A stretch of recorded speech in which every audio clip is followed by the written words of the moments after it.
Welcome back, everyone. I am thrilled today. I've met Jinesh so many times, but not met him in person. We've seen each other in passing. It's like two ships passing in the night at all of the conferences for I don't even know how long. And finally, somebody who knows both of us connected us and said, you know what? There's probably some business to be had. So I'm super thrilled. Jinesh Patel on the show today. Let me do a little introduction if you don't know who he is, so you get to know him a little bit. Jinesh Patel, two-time founder with several patents to his name. I want to hear about those. I want to know what the numbers are, what they're for, where they're filed. I'm just kidding. Easy. Currently, Jinesh serves as the co-founder CEO of UptimeHealth, where he's spearheading groundbreaking technology to automate medical device and compliance management for healthcare providers. His work with UptimeHealth has landed him on the 2021 Forbes Next 1000 list. He's regarded as the leading expert in asset management technology and compliance automation. I can't believe you made me say that. That's really I good, know. bro. That's why I'm For the expert. for the outpatient and ambulatory markets, and holds his MBA and a master's in biomedical engineering from Texas A&M University. Go Aggies. Welcome, Jinesh. Thank you so much for being on the show today. Thank you for having me, Greg. And I can't believe you read that whole thing. If I was you, I would have cut out like halfway through and said, "And here we go," and just kind of trailed on, and I would have been completely fine with that. So you don't want me to share in the pre-show chat that you threatened me if I didn't read the whole thing word for word? I told you I was going to ad lib in there and just make comments and strew them throughout. You're right. We said that would not be part of the post production.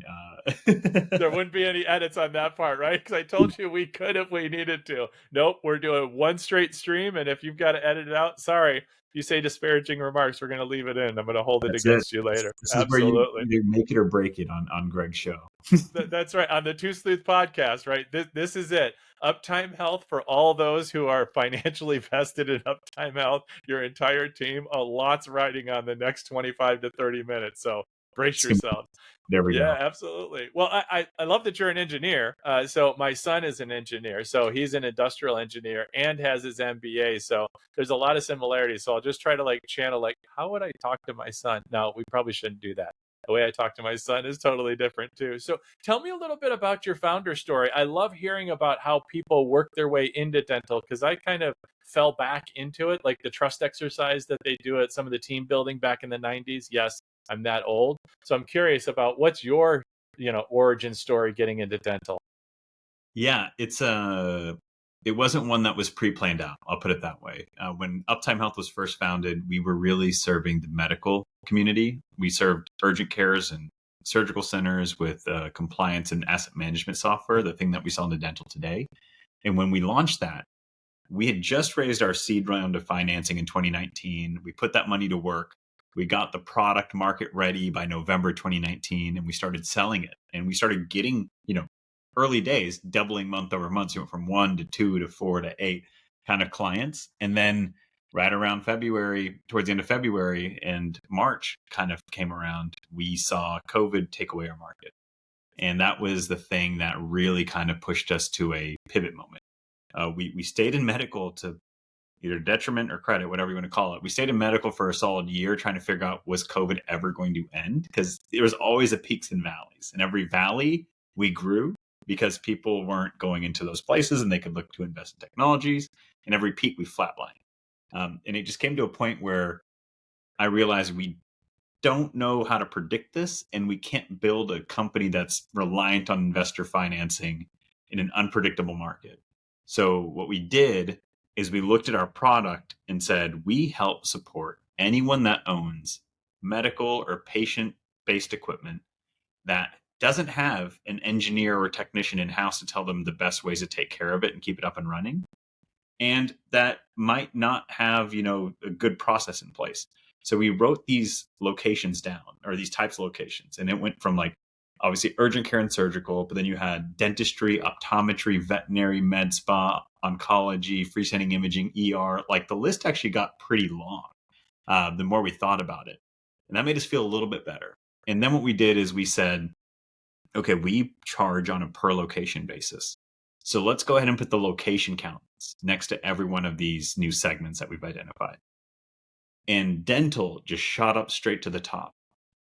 I was actually really worried that the numbers weren't accurate because of how many dental offices there were. Coming from urgent care, we had sized that specific market, that niche, at 10,000 to 15,000 locations, depending on the publication or how you kind of qualified in urgent care. And I was like, okay, this is our beachhead market, and then we'll grow into these other segments. Even the ones that we listed out, we'd already identified those as secondary markets. A And little then, low five figure, then you get to dental.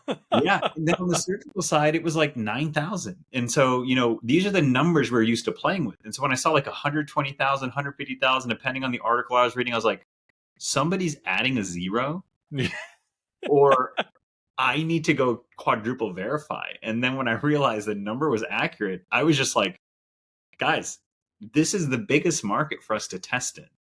And it's so big and so fragmented still that if we can't find our footing and if we screw up a decent number of times, which everyone should expect at some level when you're starting a company, we won't burn the market.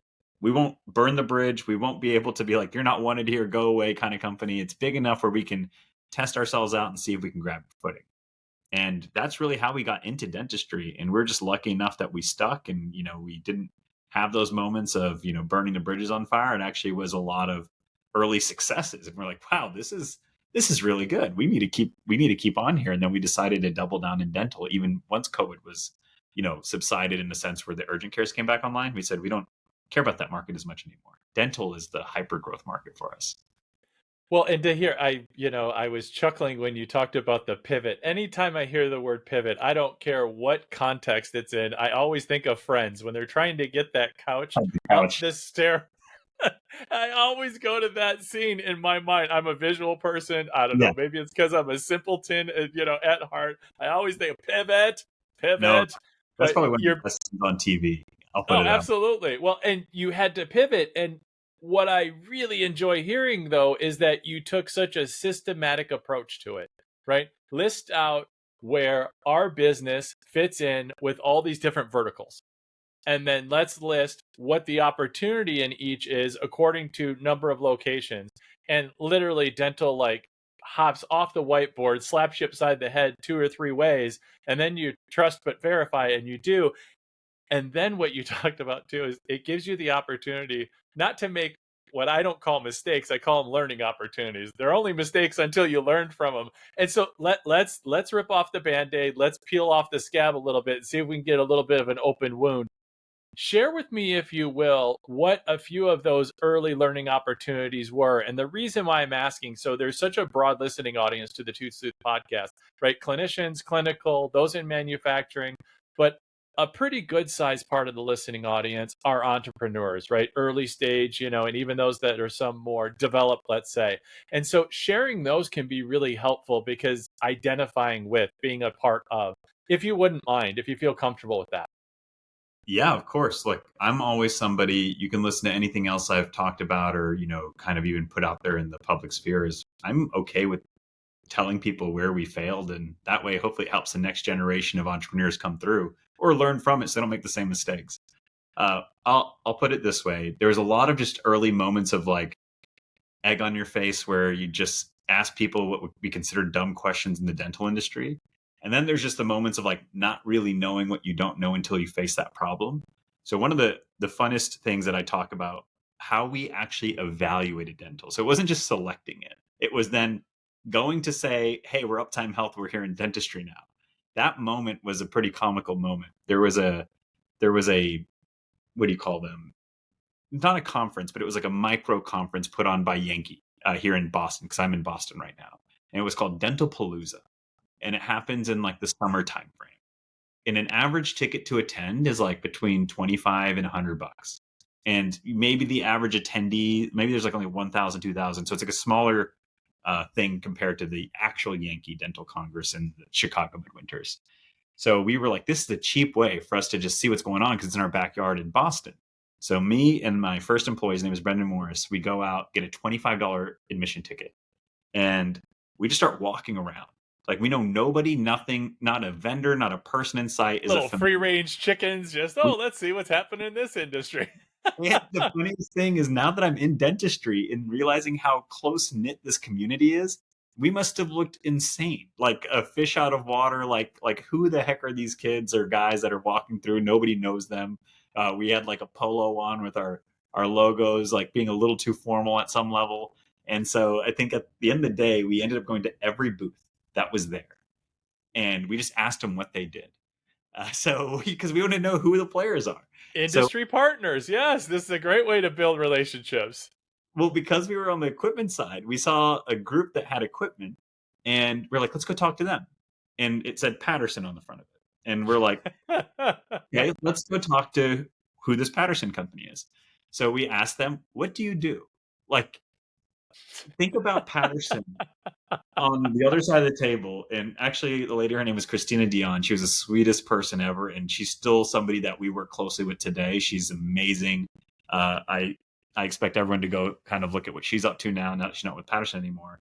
But I went up to her and I was like, "Can you tell me about what Patterson does?" And you can see a little bit of confusion on her face. Like, is this a candid camera thing? Like, is this a real question? Is this guy for like who? Somebody, security, come get this guy, kind of moment.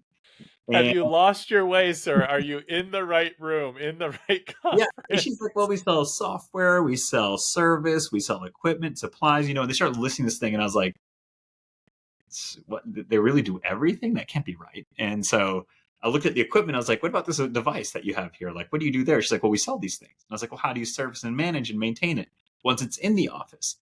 And she's like, well, people call us when something's repaired, but there's not like we don't give them a software tool to manage it. I was like, well, that's what we do. I was like, we are actually purpose built for that. And that's when she perked up. She's like, are you serious? Do you guys have clients? Like, you could see her like lean in. And I was like, well, no. I was like, we're learning if dental's the right market to be.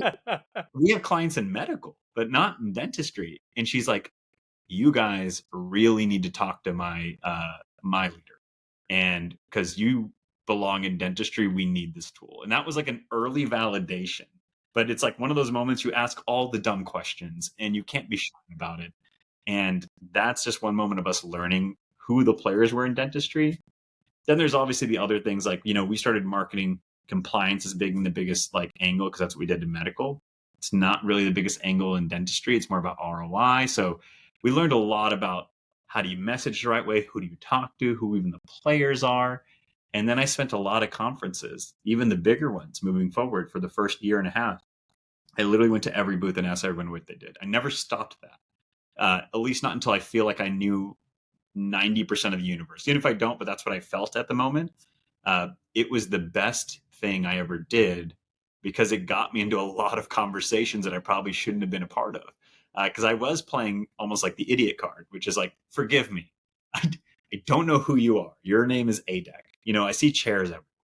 Like, talk to me about your chairs, and they're like, oh, we're best in class and everything. And so like it kind of allowed us to get that free range of being the idiot and asking the questions that nobody really wants to ask because we kind of preface that up front, which is like, I'm new, I'm learning, I do this thing, but I would really like to learn about you. And like, obviously people love to talk about themselves. Well, and the angle that you took, it was you were doing it out of necessity-ish, right? Learning about the industry that you didn't have a lot of knowledge of. For myself and building GNA Consult, I came from the implant side. So I was in the industry, but in such a narrow scope of the industry that anybody who carried stuff that was outside of my lane, right? That narrow scope. Eventually, Strawman Group started building other pieces, right? Started adding in mills and printers and because I was in the neodent lane, right? In the value segment, and it was full arch. So, and I've been so focused on fixed full arch teeth in a day, whatever you want to call it, all on X for the last decade or so that it was that narrow lane. But the angle that I took over the last 3 years has really been focused on tell me what you do, because my strategy from the very beginning was how can I help you with your business?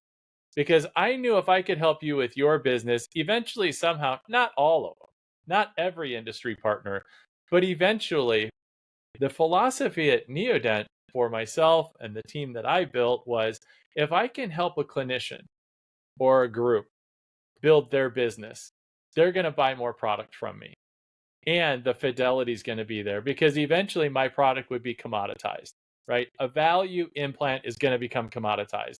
So how do I create that stickiness, that fidelity with that client, right? Yeah, like all things Bring them equal value, when you do kind of thing. build their business. And so that there was a different approach or a different motivation behind it of why I did very similar things. And so we both, that's probably why we didn't meet, because we were both doing the same thing, like skirting around the room. And probably, you're like three paces around in front of me, in front of like, the Monopoly board, right? You were on the orange and red side of the properties, and I was over on the light blue and the brown side. And then you'd get over to Boardwalk, and I was over on so anyway, for those of you who know Monopoly, I'm a big fan of the game. So got to reference something. Like, maybe we'll get them to pay for this segment. Who knows? So I love that. So tell me specifically for somebody who is a layperson, right? Because equipment is such a big piece, whether it's a capital piece of equipment or even if it's a hand piece or anything in between, right? The capital piece of equipment, I think of like a CBCT machine, right? And they talk about, well, every 10 years, so, about time you got to replace it. Or a hand piece, who knows when those go out and how they're serviced, right? I mean, it's kind of like a crapshoot. I couldn't even tell you. And clinicians of mine who use hand pieces all the time, right?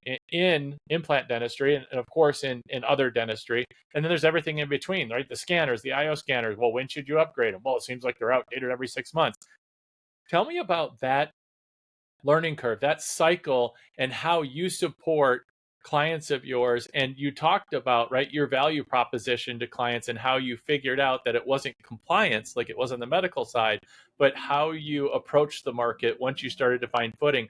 Because to me, and a casual observer, Uptime Health was kind of like just there, not really, and then all of a sudden, boom, you hit the market, and now you're everywhere, right? You're like that. What was it, Visa, the commercial, everywhere you want them to be, or was it American Express? So, and that's great. And now we've started conversation. It's like, man, there's a huge need, right? Especially in full arch because the equipment piece is so critical to maintain. So please share a little bit about that.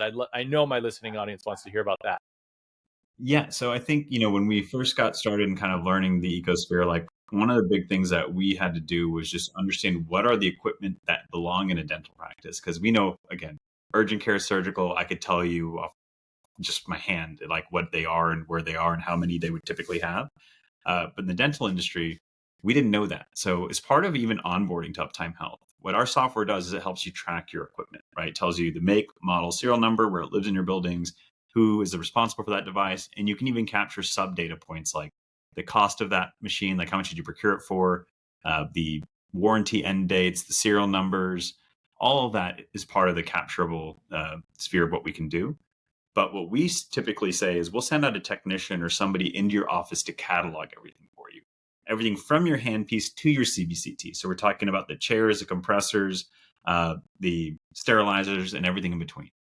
And once we have that roster, then we look at how do you best take care of that machine or that product. So if it's, you should lubricate the bearings every so often. You should do a physicist report on your CBCT once a year based on where you're at. You should do a spore sample every week on your sterilizers. Whatever these things might be, we basically deduced like what those were as maintenance items because we could look at the user manuals and that's available information. And so it's a little bit of a groundswell. First, we got the data. Then we looked at it, then we did our research, and then we got kind of the template. And every next time, we might have found a new make and model, category. We might have found a new product we've never seen before. And we just kind of build the library organically as we get more clients built into the product. So it's a little bit of like upstart energy and cost and just learning. But as you get more clients, that becomes more efficient because you've already probably seen that device before. And so you know how to help clients take care of it. So that's kind of how we got started in building the catalog and learning on the best practices. But from there, we then realized how much data we had. Like we are now one of the best, if not the best data source in the industry for who owns what. Like, because we know that because of who you are. And the people that really matter in wanting to know these things, not just what you own and whatnot, but how are you managing and taking care of it? How often does it break down and fail? Because you can document and dispatch service in our product too. So if you do have something that breaks down, you can click a button and we'll dispatch your service vendor. If it's a Shine, Patterson, Benco, a distributor, or if an independent, we can also document that too. And now we're capturing things like failure rate on top of the age of the device. And then we can add cost of ownership on top of the depreciated value already.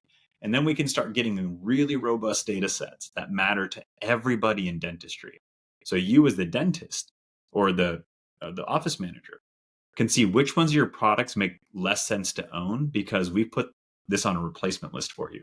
It's either too expensive to maintain, it's expected to fail 6 years next time or 6 times next year because our data kind of says that as a benchmark. All of these things will help you get ahead of problem issues. And then the other idea is if we can tell you exactly what you're going to replace, then the distributors need to know what to stock up in their inventory levels. Right now, they don't have a really good idea of who's going to buy what. They have maybe a sense from historical trends, but it's not based in real time data. It's based in historical data. But if my product says things like today, there's probably going to be 20 new sterilizers bought in the ecosystem in your people who utilize you as their primary vendor.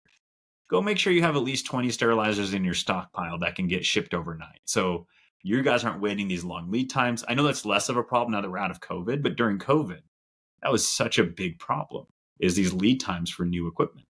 And then lastly, it's the manufacturers. In this industry, manufacturers don't really have a good sense of who owns their equipment because they're obfuscated from distributor layers, right? Like the Henry Scheins, the Pattersons, the Bencos, even, us to some extent of the world. Like if somebody is selling the equipment, it's not the manufacturer. They really don't know who owns it unless you maybe sign up for a warranty. And beyond warranty, they really don't know how it performs in the office because there's service layers that are not them that take care of the products and that take care of the maintenance items. So sometimes they're blind to the fact that their machine might not operate as they expected in the actual clinic environment relative to other machines of a similar category. But I can anonymize the data and tell people where they live on a spectrum. So I can tell you as, sterilizer manufacturer A, what is your cost of ownership on this spectrum relative to the universe that I know of?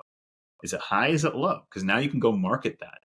What is your just life cycle or expected life of this machine? Is it 20 years? Is it 15 years? Is it 10 years? Based on the data, we can kind of tell you. So it's really this small amount of groundswell work that, maybe it was a month or two of just pure chaos, just getting it all in.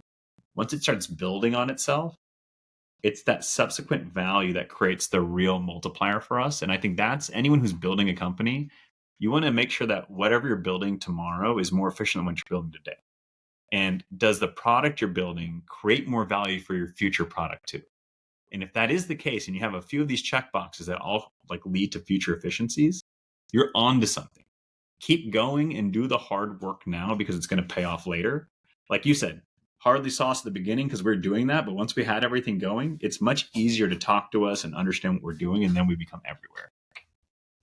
Well, and there's a couple of pieces in there too, because one of the biggest challenges in any corporation, in any manufacturing company, right, is the forecasting aspect, right? How do we predict what we need to prepare for? And when it comes to the equipment side, especially if it's in a distributor model, you have the variables, right? Well, if it's drop ship, we at least have somewhat of an idea of how much product goes out in what waves, in what forecasting intervals, right? Of what quarter, of what month, of what year, on what cycle, somewhat.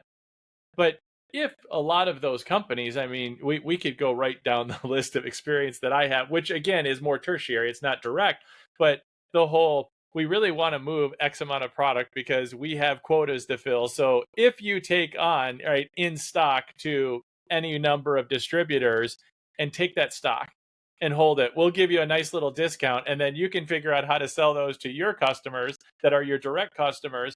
Well, that really skews things because sure, it's off our plate. But so what you're talking about is if you know life cycle of your product of different models as manufacturers, that's tremendous amount of valuable data that you can supply to manufacturers.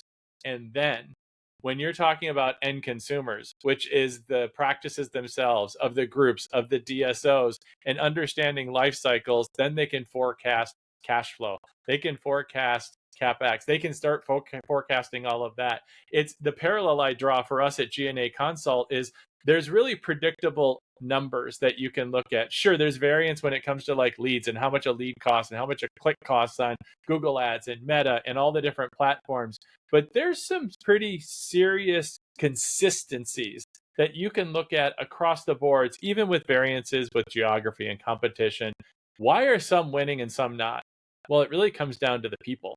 It comes down to, are you consistent with your formulas? Are you consistent with the way you're engaging? Are you consistent with your follow-up? We know for a fact, if you get to that lead within the first 5 minutes, we know pretty solidly what your percentage of opportunity is. And we know how far it goes down if it's within an hour, within 24 hours, within a day, within 2 days, within 4 days. We know the no-show rate goes up. We know what those percentages are within a little bit of variance because of all the data we've collected, not because we're the smartest people in the world, but because of all the clinics and practices that we've worked with. And you start collecting all that data, then you go to a prospect or a new client and say, what are your numbers?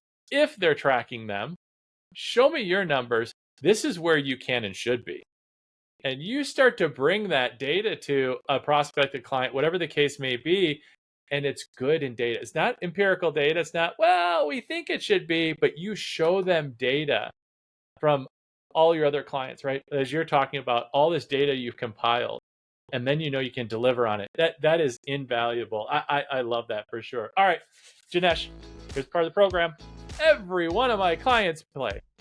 What the sleuth is going on? 3 rapid fire questions. First thing that comes to mind, are you ready to play? All right, I'm going to see if I'm ready to play. Let's get it going. All right, here we go. Question number 1. What's the worst bad breath you've ever encountered? My puppy. It was once we started realizing she was eating her own poop at some level. That's when we're like, where's this? You know, it's like when they're in the early stages and you don't realize like what they're doing, and then you're like, that smells so bad. And then I realize, like, I go outside on the turf and I see like maybe some like half-eaten droplets, and I was like, that's where that's coming from. That is the baddest breath I've ever encountered.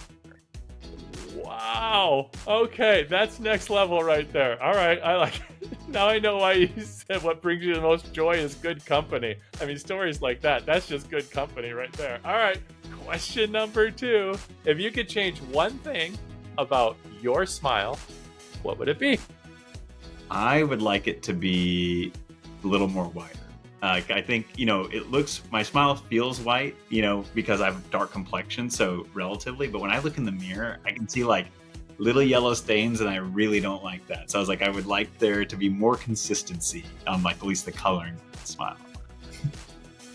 So it says a lot about you. So you're very fastidious, you're very detail oriented. Got it. And for those who don't, like, are just listening to it, like, hop over to the YouTube channel at this point. It's like 26, 27 minutes in, and look at his creamsicle hoodie, and then look at his smile. Because, like, you'll just be like looking at his smile and being like, seriously, Jinesh? Like, whatever. Like, yeah, no, that's what I'm thinking. Like this close to the mirror, you have to look like you're kind of a psycho in the mirror, like talking to yourself. That's how close you have to be. But then I'm like, okay, there's something. Right, he just disclosed he's a psycho. All right, there you have it. All right. So question number 3: if you could go back and be the inventor of any dental product, and no, you can't choose your own, which one would you choose and why?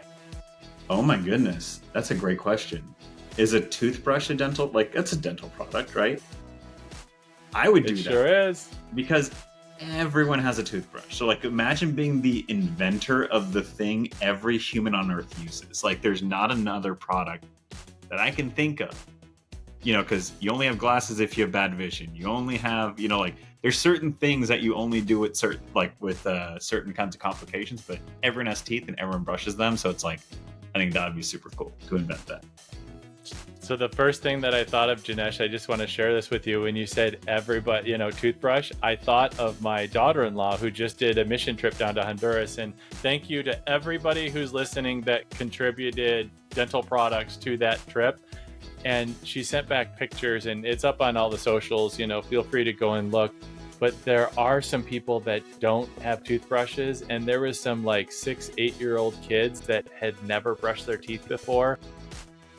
It really broke my heart. And so for them to be able to get a toothbrush, their very first toothbrush, and get taught what oral health is all about for the first time, I mean, just Really, just amazing. So yes, I agree. I think something as simple as toothbrush. Yeah. Well, maybe to be correct, I should have said the toothbrush should be used by everyone versus everybody has it. Because I Yeah. think that's a more appropriate way to say that. Yeah, But and I overall, I wasn't correcting you, but just when you said the toothbrush, it literally flashed in my mind. She just got back about a week and a half ago, and that picture flashed in my head that I thought, like, just something simple like a toothbrush that we do take for granted that I think is just such an amazing invention, right? Because it's been used, I mean, literally toothbrushes since ancient Egypt, different forms of. But yeah, I think it's amazing. Awesome. Well, I want to respect your time and my listening audience's time. Some are running on a treadmill or running outside, and I don't want them to fall over or blame me for having blisters on their feet. So, is there anything in the last few minutes, Jinesh, that I haven't asked you that you want to share with my listening audience here? no, I don't think so. I think overall, just I'm excited to continue to innovate in dentistry. And my only advice to everyone that might be looking at new product or things to look at is just keep your eyes open. Don't always feel like the way you've done things is the right way to do them forever. Like there are new products and tools and technologies that are going to make your life simpler. So just be open to adoption. Awesome. And ways to find Uptime Health is? Website. So it's uptimhealth.com. It's just how it sounds. Or we're on socials. We're very active on LinkedIn and everything else. So feel free to find us on any of our socials or our website. You can find as much information as you need. Perfect. And we'll make sure that gets in the show notes. My guest today has been Jinesh Patel, who is just a man of the world, but he's the co-founder and CEO of Uptime Health. Thank you so much, Jinesh. I've truly enjoyed the conversation today on the Two Sleuth podcast.